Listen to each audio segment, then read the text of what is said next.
ATE, le podcast, est une production des Amis de la Terre et Environnement Afrique. Dans l'épisode d'aujourd'hui, nous allons partager sur l'objectif 9, industrie, innovation et infrastructure. Une industrialisation durable qui profite à tous, allant de pair avec des innovations et des infrastructures, peut libérer des forces économiques dynamiques et compétitives qui génèrent des emplois et des revenus. Ces facteurs ont un rôle crucial dans l'introduction et la promotion de nouvelles technologies, le développement du commerce international et l'utilisation efficace des matières premières. Cependant, il reste encore beaucoup à faire au niveau mondial pour exploiter pleinement ces potentiels. Les pays les moins avancés, en particulier, doivent intensifier le développement de leur secteur manufacturier s'ils veulent atteindre cet objectif d'ici à 2030 et doivent augmenter leurs investissements dans la recherche scientifique et l'innovation. La croissance de l'industrie manufacturière s'est ralentie partout dans le monde et ce même avant l'apparition de la pandémie de Covid-19.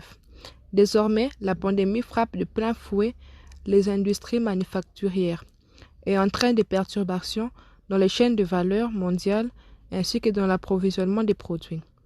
L'innovation et les progrès technologiques ont une importance capitale dans la recherche de solutions durables aux défis économiques et environnementaux, tels que l'utilisation optimale des ressources et de l'énergie.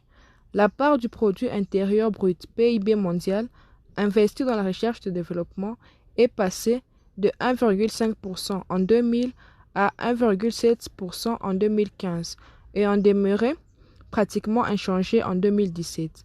Toutefois, elle s'élevait à moins de 1% dans les régions en développement.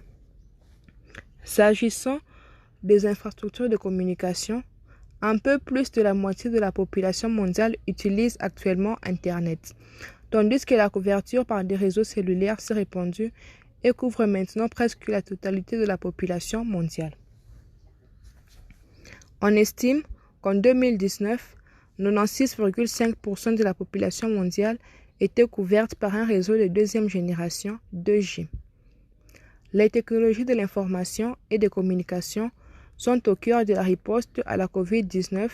La crise a accéléré le passage au numérique de nombreuses entreprises et de nombreux services, notamment par le télétravail et les systèmes de vidéoconférence sur le lieu de travail et en dehors, ainsi que la dématérialisation de l'accès aux soins de santé, de l'éducation, des biens et des services essentiels.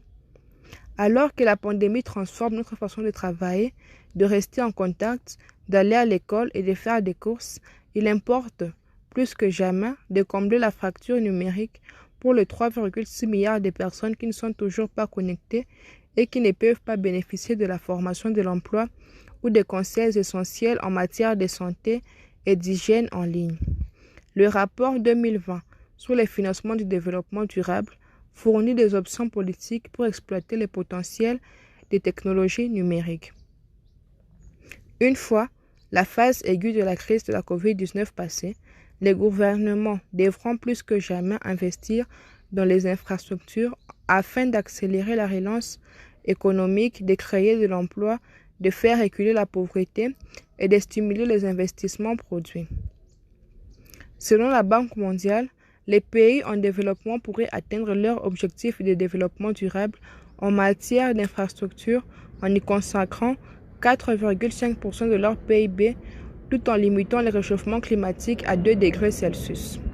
La pandémie de coronavirus a révélé le besoin urgent de se doter d'infrastructures résilientes. La Banque asiatique de développement souligne que, malgré la croissance et le développement économique rapide que la région a connu au cours de la dernière décennie, les infrastructures essentielles sont loin d'être adéquates dans de nombreux pays d'Asie. En outre, l'étude sur la situation économique et sociale de l'Asie et du Pacifique insiste sur le fait que rendre les infrastructures résistantes aux catastrophes et au changement climatique nécessiterait d'investir 434 milliards de dollars de plus par an. Cette somme pourrait se révéler bien plus élevée dans certaines sous-régions, telles que les petits États insulaires en développement du Pacifique. Quelques faits et chiffres. Les infrastructures de base comme les routes, les technologies de l'information et de la communication, l'assainissement, l'énergie électrique et hydraulique restent rares dans de nombreux pays en développement. 16% de la population mondiale n'a pas accès au réseau haut débit mobile.